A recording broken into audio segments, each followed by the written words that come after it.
Number 3، بعض لوگ مستقلاً دعا ترک کر دیتے ہیں. جیسے بعض اوقات آدمی اللہ سے مانگنے سے کراہت کرتا ہے، نہیں چاہیے ہم کو، نہیں مانگنا ہے ہم کو. کیوں، کب ہوتا ہے ایسا؟ بعض اوقات ایک آدمی کوئی چیز اللہ سے مانگتا ہے، مثلا بیٹا مانگا بیٹی ہوئی، پھر بیٹا مانگا بیٹی ہوئی، پھر بیٹا مانگا بیٹی ہوئی. کوئی رشتہ دار تھا قریبی بیمار تھا، اس کے لیے شفا کی دعا کی، مر گیا. کچھ مسئلہ تھا، دعا کی، حل نہیں ہوا. بعض اوقات بندہ اللہ سے غصہ ہو جاتا ہے اور مستقلاً دعا ترک کر دیتا ہے، نہیں مانگنا ہے اس کو. بولے ذرا اللہ سے تو مانگ، نہیں مانگنا ہے ہم کو. یہ کفر ہے، اسلام سے آدمی نکل جاتا ہے. مطلقاً دعا ترک کر دینا اللہ سے اور دعا سے بیزاری ظاہر کرنا کفر ہے. اللہ تعالیٰ قرآن کریم میں فرماتا ہے وَقَالَ رَبُّكُمُ ادْعُونِي أَسْتَجِبْ لَكُمْ. تمہارے رب کا فرمان ہے کہ تم مجھ کو پکارو، مجھ سے دعا کرو، میں تمہاری دعا قبول کروں گا. آگے کیا فرمایا؟ ان الذین یستکبرون عن عبادتی سیدخلون جہنم داخرین. ہاں وہ لوگ جو میری عبادت سے گھمنڈ کرتے ہیں، اکڑتے ہیں مانگنے سے، دعا کرنے سے، عبادت کرنے سے، سیدخلون جہنم داخرین، ان قریب وہ ذلیل ہو کر جہنم میں داخل ہوں گے. جو اللہ کی عبادت سے اکڑتے ہیں، اللہ سے مانگنے سے اکڑتے ہیں، گھمنڈ کرتے ہیں اللہ کے مقابلے میں، ارے سب ہے ہمارے پاس، کیا مانگے، اب گھمنڈ کرتے اللہ تعالیٰ سے، تو ایسے لوگ سیدخلون جہنم داخرین، ان قریب وہ جہنم میں ذلیل ہو کر داخل ہوں گے. گھمنڈ کیا انہوں نے، اللہ ان کو ذلیل کرے گا آخرت میں. تو اللہ سے مانگنا چھوڑنا نہیں چاہیے. آج مسئلہ حل نہیں ہوا، اللہ تعالیٰ پر اعتماد رکھنا چاہیے، بھروسہ رکھنا چاہیے. اللہ کی مصلحت غالب ہوتی ہے ہماری حاجت پر. اللہ جانتا ہے کیا کرنا ہے کیا نہیں کرنا ہے. ہم مانگے اللہ سے، لیکن اس کے باوجود اگر نہیں حل ہوتا ہے تو اللہ سے شکایت نہ کریں، اللہ سے ناراض نہ ہوں، اللہ کے شان میں ایسی کوئی بات نہ کہیں جس سے ہماری دنیا تو گئی آخرت بھی گئی، ایسا ہو جائے. بہت ضروری ہے. یہ سورہ غافر کی آیت نمبر 60 ہے. اللہ کے نبی صلی اللہ علیہ وسلم فرماتے ہیں اِنَّهُ مَن لَّمْ يَسْأَلِ اللَّهَ تَعَالَى يَغْضَبْ عَلَيْهِ. وہ بندہ جو اللہ تعالیٰ سے سوال نہیں کرتا، وہ بندہ جو اللہ سے مانگتا نہیں ہے، اللہ اس سے غصہ ہوتا ہے. اللہ اس سے غصہ ہوتا ہے. اس کو امام ترمذی نے روایت کیا ہے. کیوں غصہ ہوتا ہے؟ اللہ رب ہے، اس کے پاس سب کچھ ہے، یہ بندہ ہے، محتاج ہے، پھر بھی نہیں مانگتا اللہ سے، اتنا اکڑتا ہے اللہ سے، اللہ ناراض ہوتا ہے اس سے. اللہ کو مانگنے والا پسند ہے، نہیں مانگنے والا پسند نہیں ہے. عجیب بات ہے، مخلوق کا الٹا ہے. واللہ یغضب ان ترکت سؤالہ وبنی آدم حین یسأل یغضب. مشہور شعر ہے عربی زبان کا کہ اللہ تو وہ ہے کہ جب تو اس سے مانگنا چھوڑے تو غصہ ہوتا ہے، اور آدم کی اولاد ایسی ہے کہ مانگے تو غصہ ہوتی ہے. انسان کو مانگو اور مانگا اس نے، ایسا ہو جاتا ہے. لیکن اللہ سے مانگ، اچھا میرے بندے نے مانگا مجھ سے. بندے کی عزت دنیا میں مخلوق کے سامنے مانگنے سے گھٹتی ہے کہ بڑھتی ہے؟ گھٹتی ہے. لیکن اللہ کے ہاں اس کی عزت مانگنے سے بڑھ جاتی ہے. اب آدمی عزت کا طریقہ خود اختیار کرے، کس سے مانگنا چاہیے. کہ وہ تو مانگنے والے کو عزت دیتا ہے، پھر آدمی اس سے نہ مانگے تو یہ ذلت نہیں ہے. سیدخلون جہنم داخرین. تو جو نہیں مانگتا ہے اس کو عزت نہیں چاہیے، ذلیل کر کے جہنم میں داخل کریں گے اس کو. یہ اللہ کی طرف سے وعدہ ہے اس کے لیے. اللہ کے نبی صلی اللہ علیہ وسلم فرماتے ہیں. اچھا اس میں ایک مسئلہ یہ بھی ہے کہ بعض صوفیہ نے ایک نیا فلسفہ نکالا. اس میں انہوں نے کیا کہا، دیکھو تقدیر میں جو ہے وہ تو مل کے رہے گا، مانگو نہیں مانگو. تو تقدیر پر رضا کے خلاف ہے اللہ سے مانگنا. یہ انبیاء کو بھی نہیں سوجھی، صوفیہ کو سوجھی کہ اللہ نے جو تکلیف ڈالی ہے، آپ کہہ رہے ہو اللہ تکلیف ہٹا، یعنی آپ راضی نہیں ہو اللہ کے فیصلے سے. کوئی آدمی بولا ہاں نا صحیح ہے. تو تکلیف ڈالا کون؟ اللہ. فیصلہ کیا کون؟ اللہ. اور تو کہہ رہا ہٹا یعنی تو زیادہ سمجھدار ہے، اللہ حکمت والا ہے. تو اللہ کے فیصلے کو بدلنا چاہتا ہے تو دعا نہیں کرنا چاہیے. تکلیف ہٹانے کے لیے اللہ کو نہیں کہنا چاہیے تکلیف آنے دو، جیسا اللہ رکھے ہم راضی ہیں. یہ انبیاء کا طریقہ نہیں ہے، یہ جہالت ہے. اسی لیے ایمان میں بھی غلو ہوتا ہے اور اعمال میں بھی غلو ہوتا ہے. یہ ایمان کا غلو ہے، یہ تقدیر پر عقیدے میں غلو ہے.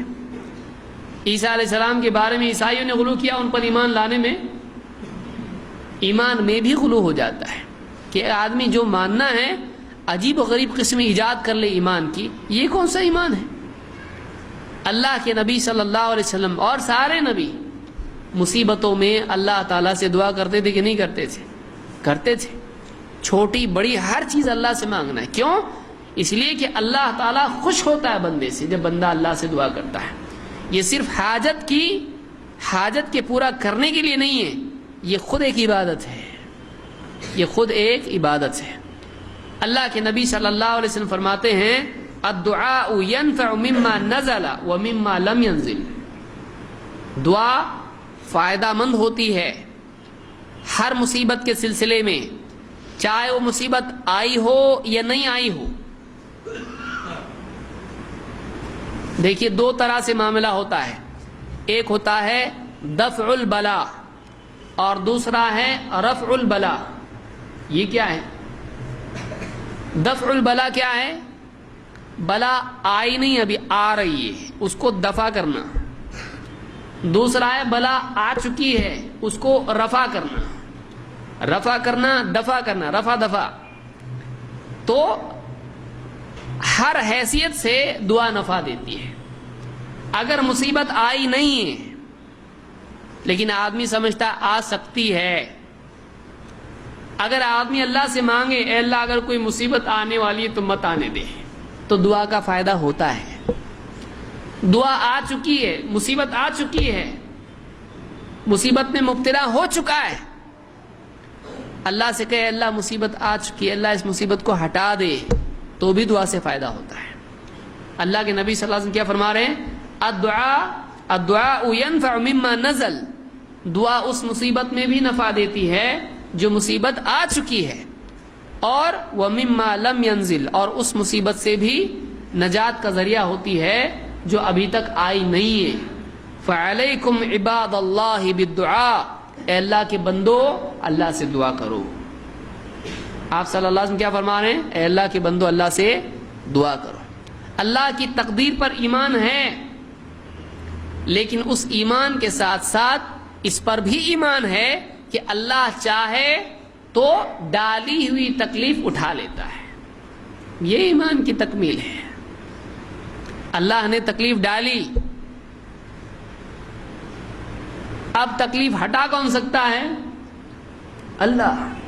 تو وہ اللہ ایسا ہے کہ تکلیف ڈالتا ہے، اور بندہ جب اس تکلیف کے ہٹانے کی اللہ سے دعا کرتا ہے اس بندے کی خاطر اللہ تکلیف بھی ہٹاتا ہے. تو بندے کے مطالبے پہ اللہ تعالیٰ اپنے فیصلے میں جو بندے کے لیے قضا کا معاملہ ہے اللہ اس کو بدل دیتا ہے. کیا بندے کا شرف نہیں ہے؟ لیس شیء اکرم علی اللہ تعالی من الدعاء. دعا سے زیادہ کوئی اللہ کے نزدیک اکرام والی چیز نہیں ہے، شرف والی چیز نہیں. دعا بہت بڑی چیز ہے.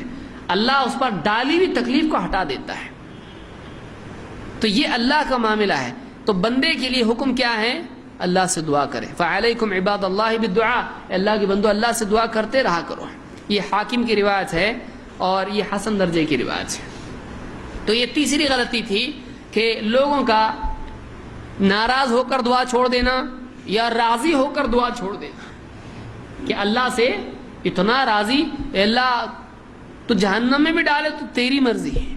جاہل ہے یہ، بے وقوف جاہل ہے یہ. کیوں؟ اس لیے کہ یہ رضا صحیح نہیں ہے. اللہ سے مانگنا چاہیے اے اللہ اگر تو نے، صحابہ کیا مانگتے تھے؟ عبداللہ بن مسعود رضی اللہ تعالیٰ سے ثابت ہے، کہتے تھے اے اللہ اگر تو نے مجھ کو شقی لکھا ہو، میری تقدیر میں لکھا ہو کہ میں جہنمی ہوں، تو مجھ کو کیا کر دے؟ سعید بنا دے اس لیے کہ تیرے پاس ام الکتاب ہے، تو بدل دے اس کو، کیونکہ اللہ سے مانگ سکتا ہے۔ اللہ سے مانگنے میں سستی کرنا چاہیے نہیں، اللہ سے مانگنے میں بخل نہیں کرنا چاہیے، اس لیے کہ رب بخیل نہیں ہے، وہ دینے میں بخیل نہیں ہے، وہ دینے میں سخی ہے، تو مانگنے میں کنجوسی کرتا ہے، شرم نہیں آتی تیرے کو؟ مانگنے میں کیوں کنجوسی کرتا ہے؟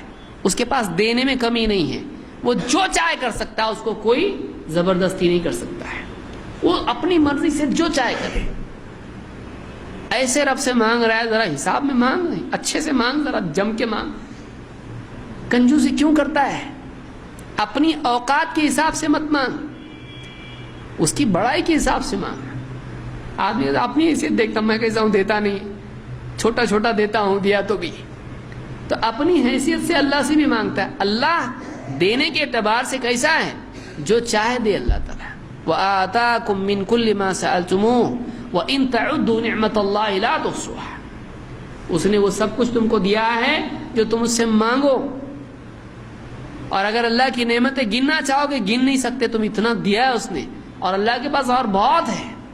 تو مانگنے میں آدمی بخل کرے نہیں، مانگے اللہ سے، اللہ کی تقدیر پر راضی رہے، لیکن اللہ سے دعا بھی مانگے، جو ہو گیا راضی رہے، جو ہو گیا اس پر راضی رہے۔ اب کوئی آدمی ایسی الٹی دعا کرنا شروع کر دے، اے اللہ میرا بچپن واپس دے دے، یہ نہیں ہوتا، ہوتا ہے نہیں ہوتا ہے، واپس جھولے میں چلا جائے گا۔ اللہ نے کچھ چیز چلا گیا، وہ وقت، وہ فیصلہ ہو چکا ہے، اللہ کی طرف سے یہ طے ہو چکا ہے، جو وقت نکل گیا زندگی کا واپس آئے گا نہیں۔ تو ایک آدمی جو ہے مانگے، وہ مانگے جو واقعی شریعت کے مطابق ہو، لیکن تقدیر پر راضی رہنے کا یہ مطلب نہیں ہے کہ ایک آدمی اللہ کی عطایا کے سلسلے میں بخل سے کام لے۔ مانگنے کے اعتبار سے مانگے اللہ سے، مانگے اللہ سے۔ اس میں یہ بھی کہ ایک آدمی اللہ سے ایسی بھی دعا نہ کرے جو اللہ کی جو ازلی تقدیر ہے، ہمیشہ کے لیے جو اللہ نے طے کر دیا ہے، اس کو چینج کرنے کی دعا اللہ سے کرے۔ کیسا؟ اے اللہ فرعون، حامان، نمرود، ابلیس سب کو جنت میں ڈال۔ یہ مانگنا صحیح ہے نہیں، کیونکہ اللہ کی طرف سے فیصلہ ہو چکا ہے۔ اللہ تعالیٰ نے ابلیس کے لیے ہمیشہ کے لیے فیصلہ کر دیا ہے، تو اللہ کے قانون کو چینج کرنے کی کوشش نہیں کرے۔ ہاں اپنی حیثیت کے اعتبار سے اپنی حد تک جو مانگنا ہے مانگے، ایک دم ہی اللہ زمین کو آسمان بنا دے، آسمان کو زمین بنا دے، کچھ بھی الٹا سیدھا نہیں مانگے اللہ سے، کچھ بھی الٹا سیدھا نہیں مانگے، وہی مانگے جو واقعی صحیح ہے، غلط چیزیں نہیں مانگے اللہ سے۔ جیسے کوئی آدمی کہے اے اللہ جہنم کو ہی ختم کر دے، صحیح ہے دعا؟ ہے صحیح نہیں ہے دعا یہ۔ کیوں؟ اس لیے کہ اللہ کی حکمت کے خلاف ہے یہ۔ اللہ کی حکمت کا تقاضا ہے، اس کے عدل کا تقاضا ہے کہ جنت بھی ہو اور جہنم بھی ہو، تو اللہ کو ایسے ہی بول دینا جس کا اللہ نے بتا دیا یہ کبھی ہونے والا نہیں ہے، اس کو آدمی مانگے اللہ سے، یہ صحیح نہیں ہے۔ جس کے بارے میں خبر مل چکی ہے یہ ہونے والا نہیں ہے، ایسا ہی رہنے والا ہے، اس کے بارے میں آدمی اللہ سے تبدیلی کی دعا نہ کرے، اس کو بھی یاد رکھیے، ورنہ آدمی بولے گا جو مانگنا ہے مانگ، تو کیا مانگ سکتا ہوں میں، ذرا ٹھہرو ذرا، اور ایسا مانگنا شروع کر دے جو آج تک کسی نبی اور کسی ولی اور کسی نیک انسان عقل مند نے بھی نہیں مانگا ہو، تو ایسی چیزیں مانگنا شروع کر دے انسان۔